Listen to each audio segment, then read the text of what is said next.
Hola a todos, bienvenidos a una sesión más de nuestro curso sobre lógica y filosofía de la lógica aquí en el Pensamiento en Llamas.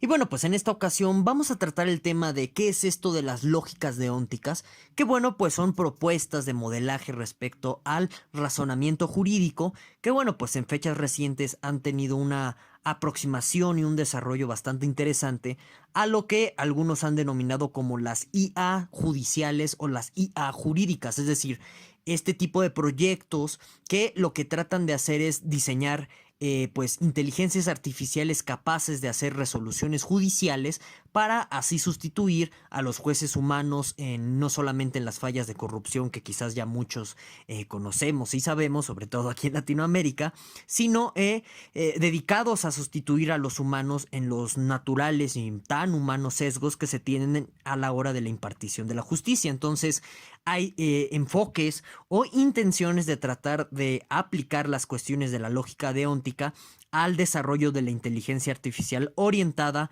al mundo de lo jurídico. Y por supuesto que pues para entender justo este tipo de acercamientos, pues nos debemos de primera mano adentrar al tema de qué es en concreto la lógica deóntica.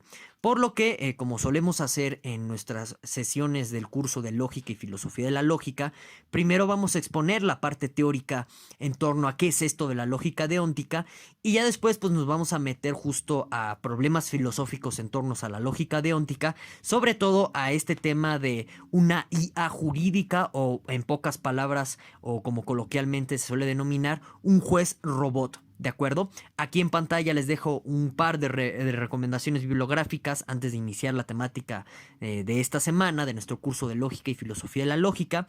Y ya para cerrar esta breve introducción, me gustaría dar un enorme agradecimiento a todas aquellas personas que decidieron volverse miembros del canal, porque bueno, pues es gracias a sus retribuciones económicas que el Pensamiento en Llamas puede seguir existiendo y que bueno, pues yo puedo seguir manteniendo esta oferta pública y gratuita de cursos de filosofía para todos aquellos que estén interesados en las diversas temáticas que aquí tratamos. Entonces, un enorme agradecimiento a todos ustedes. También agradezco a todas aquellas personas que han decidido darle continuidad y seguimiento a las presentes sesiones de este curso, porque, bueno, pues si ustedes no mantuvieran esa continuidad y ese seguimiento, pues no tendría mucho sentido hacer estos videos. Entonces, un enorme agradecimiento a todos ustedes.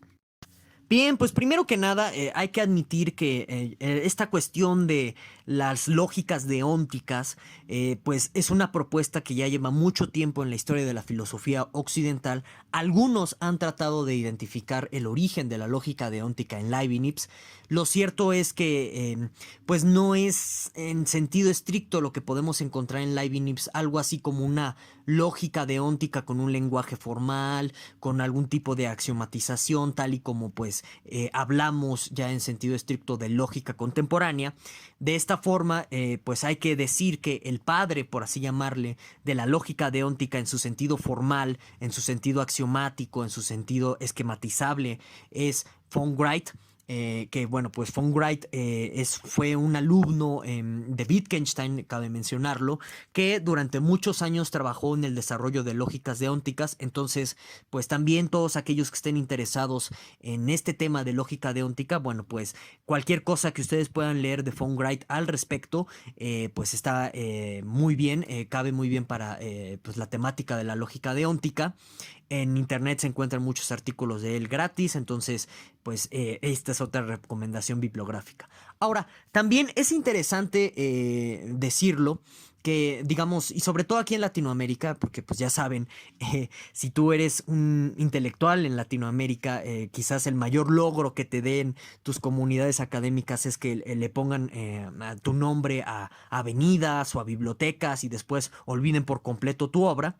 Entonces, en este sentido, pues honor a quien honor se merece, ¿verdad? Sí es importante mencionar que García Maínez, quizás para aquellos seguidores del canal que son abogados o que hayan estudiado derecho, que estén estudiando derecho, saben que el famoso libro de introducción al estudio de la lógica, bueno, pues de introductorio nada más tiene el título, porque en realidad es un libro de teoría pura del derecho.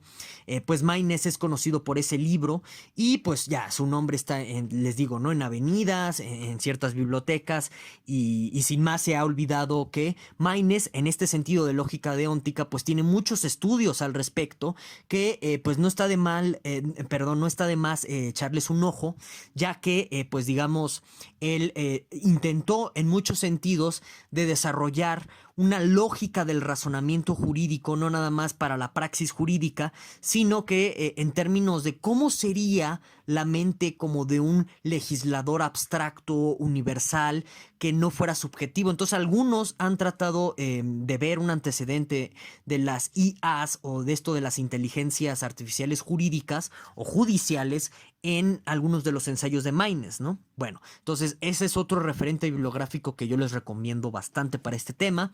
Ahora bien, pues vayamos al menos a 3 consideraciones o a 3 definiciones de esto que se suele conocer como lógica deóntica para que pues tengamos una idea un tanto más precisa al respecto. Entonces, una de las consideraciones clásicas que viene de von Wright respecto a qué es la lógica deóntica es entenderla como una especie de lógica del razonamiento normativo. Entonces, aquí la palabra normativo salta mucho porque digamos que la lógica deóntica en sentido estricto no nada más se anida o se constriñe a los enunciados jurídicos o a las leyes o a la cuestión del derecho, ¿de acuerdo? Ahorita más adelante vamos a explicar qué es en sí lo que se está entendiendo aquí por normativo, enunciados normativos, ¿de acuerdo? Entonces, esa es una primera definición o consideración de lo que nosotros podamos entender por lógica deóntica. También una segunda consideración al respecto, que esta yo creo que la encontramos de una manera más prolífera o más detallada en la obra de Maynes, es entender a la lógica deóntica como un simple estudio lógico de los enunciados normativos. Entonces, ¿esto qué significa? Que si bien a lo mejor podemos no estar tan interesados en las cuestiones inferenciales del razonamiento jurídico o de cualquier razonamiento en donde están presentes entidades normativas, ahorita, como les dije, vamos a adentrarnos más a detalle respecto a qué es esto de las entidades normativas, nosotros podríamos considerar a la lógica nada más en su sentido del lenguaje formal, es decir, nos quedamos con el lenguaje formal que nos proporciona la lógica deóntica, ahorita también lo revisamos, y a partir de él podemos hacer filosofía de la normatividad o podríamos hacer reflexiones filosóficas sobre cuáles los requisitos formales mínimos, por ejemplo en filosofía del derecho, para tener una ley buena, ¿no? Entre comillas. Entonces, eso es algo interesante. Ahora bien, hay una tercera consideración que yo más adelante voy a poner en duda, que consiste en entender a la lógica deóntica como un tipo de interpretación particular de los cuantificadores modales. Más adelante vamos a ver la razón de esto, pero básicamente les voy adelantando aquí de manera muy breve que los cuantificadores deónticos tienen una semántica muy similar a lo que ya revisamos nosotros respecto a la lógica modal. Ahora bien, dicho esto, cabe la gran pregunta sobre si la lógica deóntica es lógica clásica o es una lógica no clásica.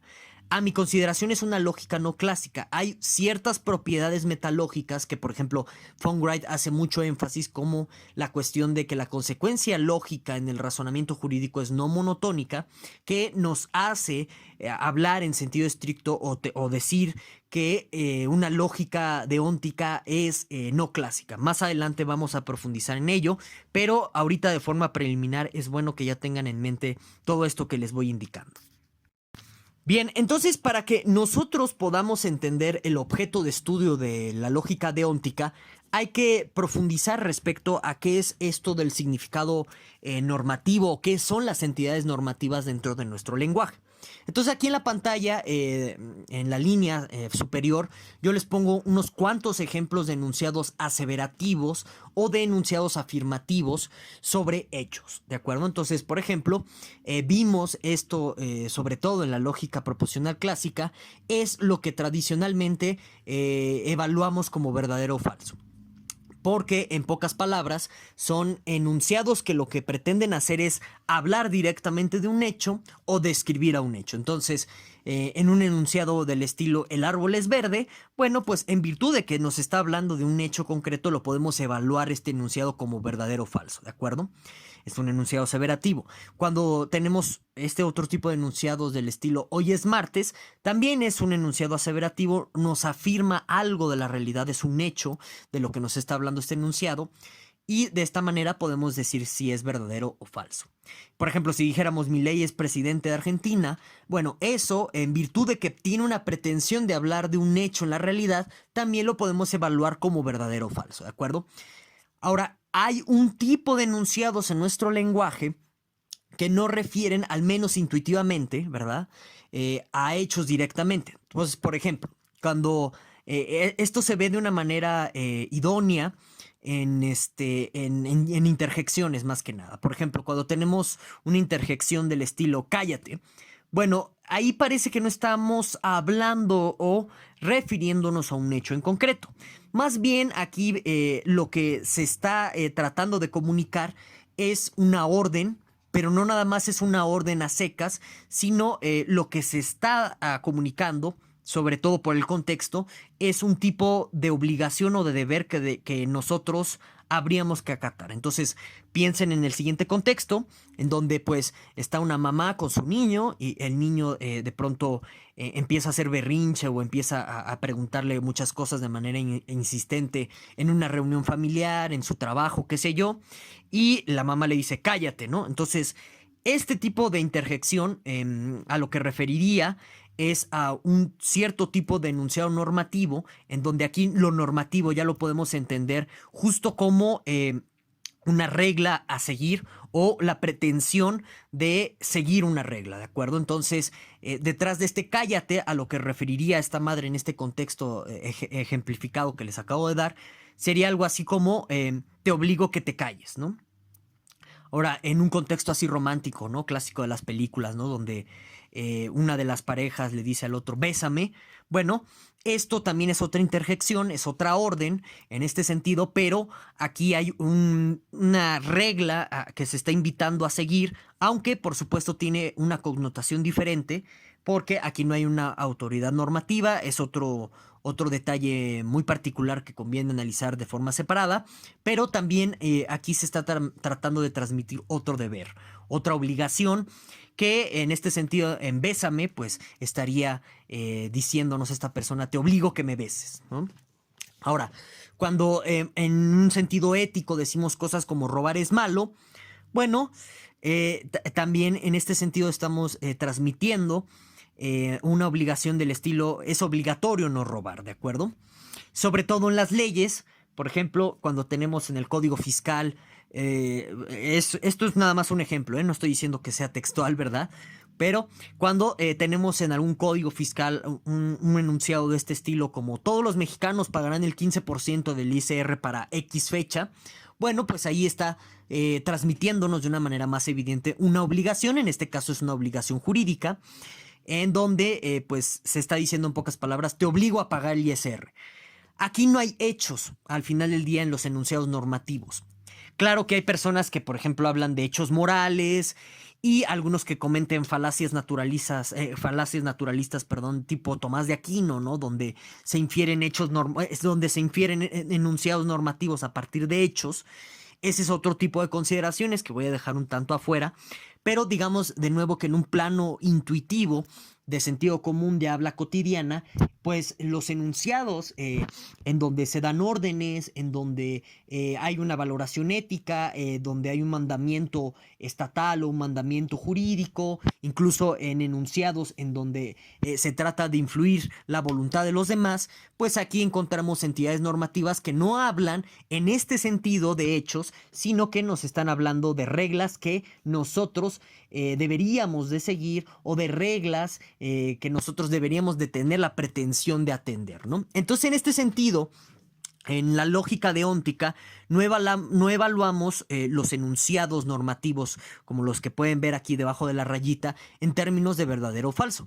Simplemente esto es un gran debate, depende de quién te esté dando la semántica deóntica, pero se suelen evaluar en términos de si estas entidades son normativamente válidas en el contexto. Por ejemplo, si te dice cállate un niño siendo tú un niño, ¿no? Si te dice cállate un niño del jardín de niños, ese enunciado puede no ser válido porque a lo mejor no tiene una autoridad normativa superior a la tuya, pero si te lo dice tu mamá cállate, pues ese enunciado sí es válido porque tu mamá es una figura de autoridad moral, social, jurídica, ¿no? Ya saben, tiene patria potestad, etcétera. Entonces, básicamente, la evaluación de un enunciado normativo como válido o inválido depende de la autoridad que lo esté emitiendo, depende de los contextos.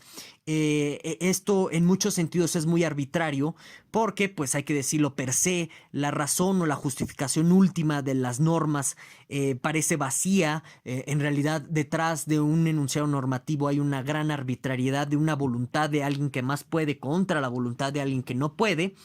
Y en última instancia se requieren entonces otros criterios de evaluación de lo normativo, no directamente sobre la causa o la justificación última que hay detrás de una norma, sino, por ejemplo, en virtud de los efectos sociales que pueda tener. Por ejemplo, ¿qué pasaría si nadie pagara impuestos? ¿Qué pasaría si todo el mundo robara? ¿Qué pasaría si un niño no obedece a su mamá? ¿Qué pasaría si no acatáramos la orden de bésame con la pareja, qué sé yo, etcétera? Entonces, esa es otra forma de evaluar argumentos en términos de validez o invalidez, pero aquí lo importante es observar que dentro de una semántica deóntica los enunciados normativos no los evaluamos en términos de verdadero o falso, los evaluamos en términos de válido o inválido dentro del contexto, etcétera, ¿de acuerdo? Cualquier duda, comentario, objeción al respecto, bueno, pues ya sabes, me la puedes dejar aquí abajo en la caja de los comentarios. Ahora bien, justo cuando decimos cosas como, bueno, pues podemos, o bueno, o cuando evaluamos un enunciado normativo en términos de válido o inválido, otra forma de decir esto es si el enunciado normativo es permisible o no es permisible. ¿Qué quiere decir permisible? Simplemente que se puede hacer algo. Así de sencillo, ¿no? Entonces, muchas de las lógicas deónticas parten de la siguiente definición de lo permitido que está contenido en una de las máximas del derecho, la cual nos dice que lo permitido no está prohibido. Es decir, si se permite fumar en el parque, pues no está prohibido eso, ¿de acuerdo?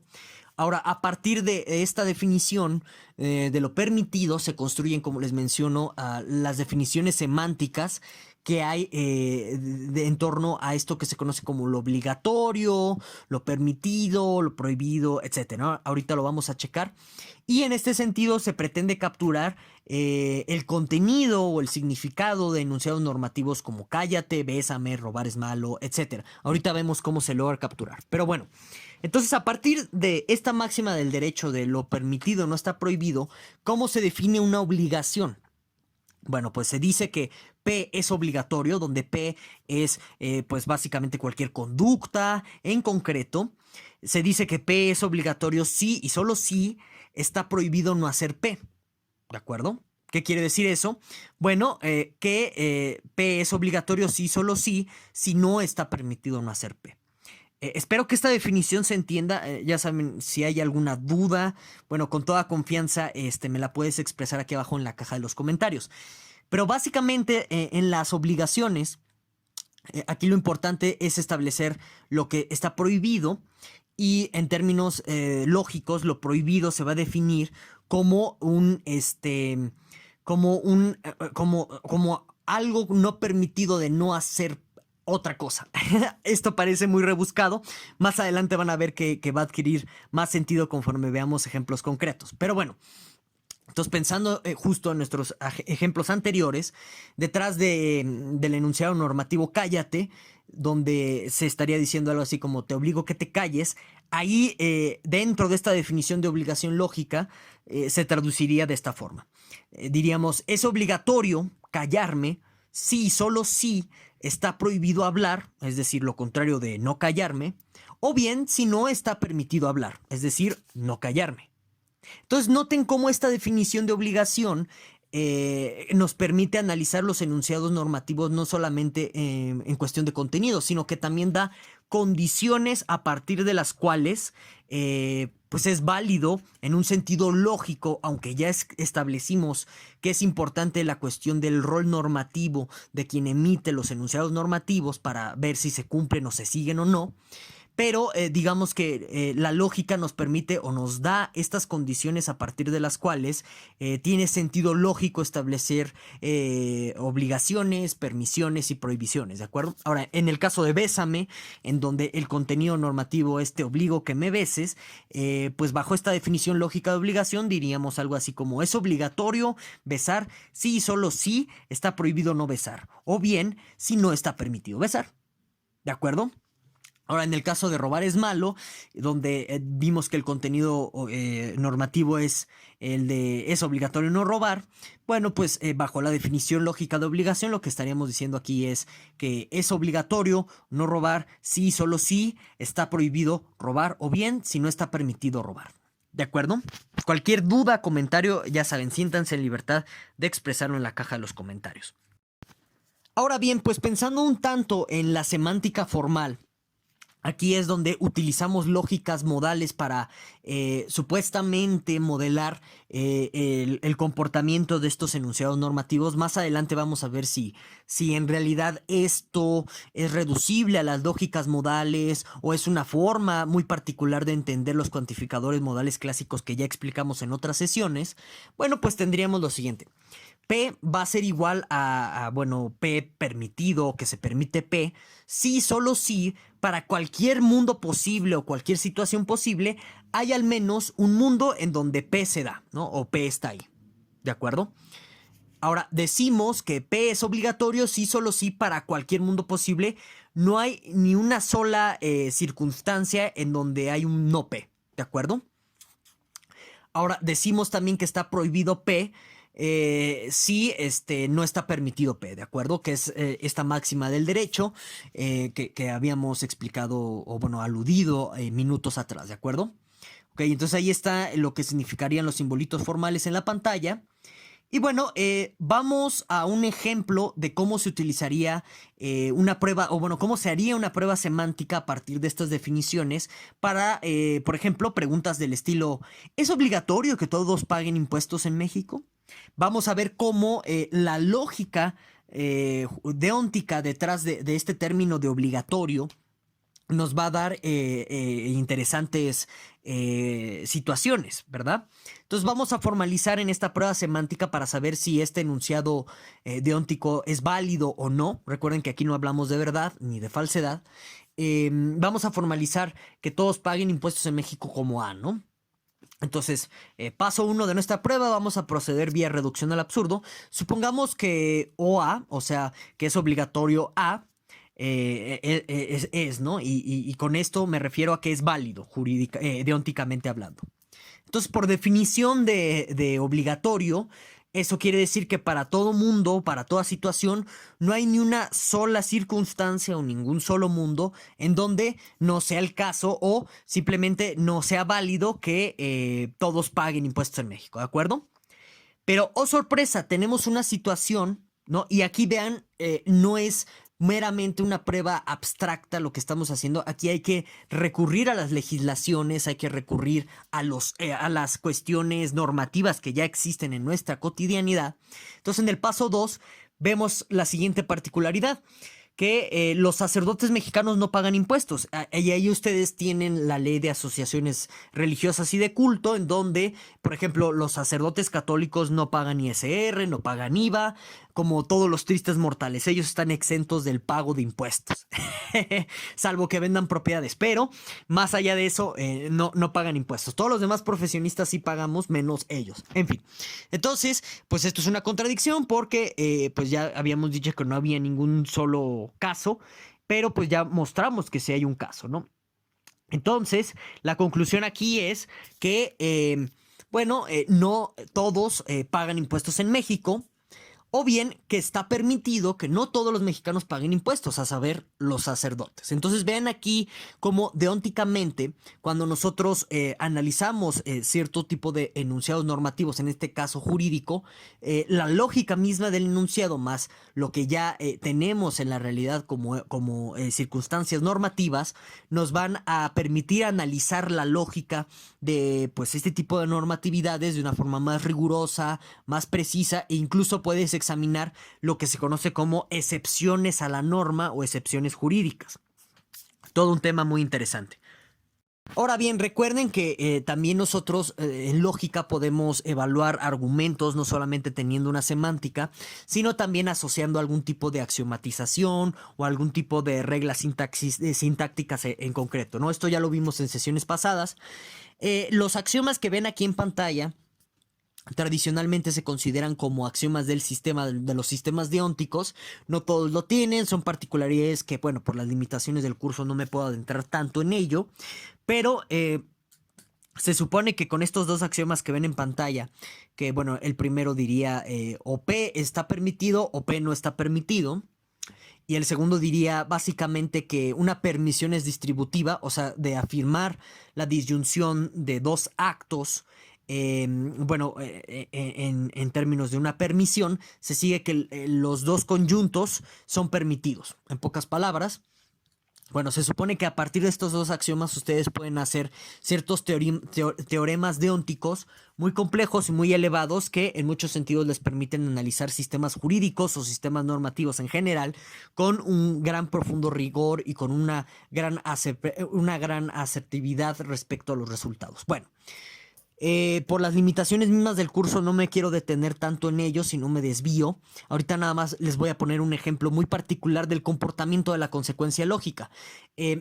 Recuerden ustedes que dijimos que la consecuencia clásica es no monotónica. ¿Qué quiere decir eso?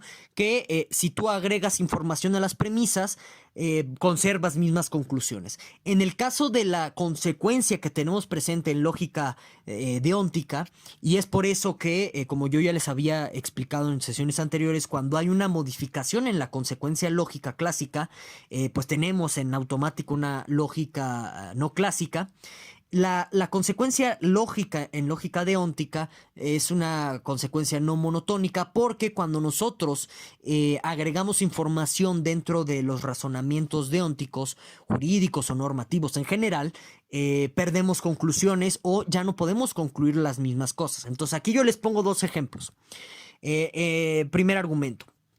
Premisa 1, es obligatorio creer en Dios para ir al cielo. ¿De acuerdo? Entonces ahí está la formalización, como pueden ver del lado derecho de este primer enunciado. Luego, premisa 2, creo en Dios. Por lo tanto, iré al cielo. ¿De acuerdo? Aquí el modo de quitar este cuantificador deóntico es aplicando en muchos casos, en este aplica sobre todo, las reglas para quitar cuantificadores modales que ya vimos en sesiones pasadas. Entonces no me quiero detener tanto en ello para no ser redundante. Y bueno, pues ahí tiene la conclusión, se sigue con un simple modus ponens, como pueden ver, ¿no? Entonces, vean, también hay ciertas reglas lógicas clásicas que se preservan, algunas no, es otro detalle. Ahora bien, también vean lo que sucede con este otro argumento, ¿no? Para que vean cómo no hay, para que vean cómo la consecuencia lógica es no monotónica. Premisa 1, es obligatorio creer en Dios para ir al cielo, ¿de acuerdo? Ahí tienen su formalización. Premisa 2, creo en Dios. Pero vean esta premisa 3, ¿no? Pero creo porque es la opción más segura. Que esto aludiría, por ejemplo, a la apuesta de Pascal. Ya saben ustedes que Pascal decía que, pues, en pocas palabras, él creía en Dios porque hay mayores probabilidades que eso te sea benéfico, en pocas palabras, ¿no? Entonces, aquí la conclusión sería que iría al cielo, ¿no? Ustedes pueden seguir aplicando el mismo modus ponens en 1 y 2, pero sí se seguiría exactamente esta conclusión dada la premisa 3, porque muchos podrían cuestionar, bueno, es que pues a lo mejor no estás creyendo sinceramente o por fe, porque estás apostando racionalmente, no por una convicción de fe. Entonces vean, ya esta conclusión ya no es tan segura que se siga de este razonamiento y se vuelve retraíble. Por lo tanto, este razonamiento o este argumento que ven aquí es no monotónico, porque cuando metimos información a las premisas, hicimos que la conclusión perdiera conservación de verdad o que, bueno, empezáramos a dudar de ella, y eso produce un fenómeno de retractibilidad, o sea que ya empezamos a dudar de nuestras conclusiones a medida que aumenta la información y nos echamos para atrás, como se suele decir coloquialmente. Ahora, dicho sea de paso, y ya con esto cierro la parte teórica de exposición de la lógica deóntica, a partir de la noción de obligado y permitido que acabamos de ver, ustedes pueden definir más o bueno, pueden intentar capturar más partículas normativas de nuestro lenguaje, como por ejemplo en derecho facultativo, como por ejemplo el debe clásico de la ética, o como por ejemplo usted tiene que, bueno, sin el usted, ¿no? Tiene que simplemente. Ese tipo de expresiones son normativas en muchos contextos. Entonces, ustedes como tarea, si quieren, tarea moral, pueden intentar hacer ese tipo de formalizaciones. A veces es un ejercicio intelectual muy interesante. Bueno, ahora, el gran problema filosófico aquí que yo les voy a poner sobre la mesa es si, bueno, estos cuantificadores de obligatorio y permitido, como los estamos definiendo en términos de mundos posibles, muchos creen, por eso, como lo vimos en la definición que les mostré al inicio de esta sesión, muchos creen que en realidad, pues la lógica deóntica es reducible a la lógica modal o simplemente es una interpretación sui generis de los cuantificadores modales, pero en realidad son los mismos. Es decir, que nada más cambiamos el lenguaje simbólico de la lógica modal cuando hacemos lógica deóntica. Si ustedes recuerdan, pues esta O de obligatorio se parece mucho a la cajita, al cuadradito de necesario en lógica modal. Entonces, básicamente no parece que estemos haciendo una gran diferencia. Pero, oh sorpresa, hay un pequeño detalle. Pareciera, ¿no?, que la modalidad es más grande que lo deóntico. ¿A qué me refiero con ello? Que, por ejemplo, yo puedo imaginar escenarios en donde no hay ningún solo componente normativo. Por ejemplo, el estado de naturaleza de Hobbes. Suponiendo, claro, esto es muy debatible, no me voy a meter tanto en ese debate, nada más es un ejemplo esquemático para ver este tipo de problemas. Por ejemplo, en el estado de naturaleza, pues los animales no tienen leyes, no tienen normas, no hay un juez orangután, una cosa así por el estilo, ¿no? Como en el libro de la selva, en el libro de la selva, ¿no? Con Mowgli y demás. Entonces, yo puedo imaginar contextos bajo lógica modal en donde no hay normatividad, donde no hay elementos deónticos en este sentido. Y bueno, si yo puedo hacer eso, incluso es más, para que no haya controversia con esto de si los animales tienen leyes o moralidad, etcétera, piensen ustedes en el mundo posible donde todo es vacío, ¿no? Nada más hay vacío, no hay absolutamente nada. Entonces, ahí pareciera que la lógica modal pues termina de subsumir o termina hablando, en pocas palabras, de una cosa completamente diferente a la modalidad deóntica. ¿Por qué? Porque la modalidad deóntica solamente nos habla de los contextos en donde existen leyes, en donde existen ciertos tipos de elementos normativos, haciendo que hablen de cosas diferentes, lo deóntico, que lo modal propiamente hablando, porque en pocas palabras lo modal nos habla de los hechos posibles donde puede existir un contexto donde no hay ningún tipo de normatividad como del conjunto vacío o el mundo del estado de la naturaleza puro y pleno, mientras que la cuestión deóntica nada más nos puede hablar de contextos en donde hay normas y se acabó.